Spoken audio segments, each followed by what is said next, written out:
పేరుకు తగ్గ బ్రతుకు మనకుందా? మన తరముకు తగ్గ బ్రతుకు మనకుందా? మన తల్లిదండ్రుల ప్రార్థన తగ్గ బ్రతుకు మనకుందా? లేకపోతే దేవుడు కోరి దేవుడు నిర్ణయించిన తగ్గ బ్రతుకు మనకుందా? ఈరోజు ఎంతోమంది చీకటి బ్రతుకు బ్రతుకుతున్నామండి, రహస్య బ్రతుకు బ్రతుకుతున్నామండి, మీడియాకర్ అలవాటు ఏదో బ్రతుకుతున్నాంలే, సామాన్య బ్రతుకుంటే చాలులే. చాలామందికి ఆశలు ఉండవు.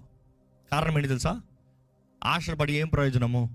ఆశలు పడి బాధపడతాం తప్ప వేరేముంది?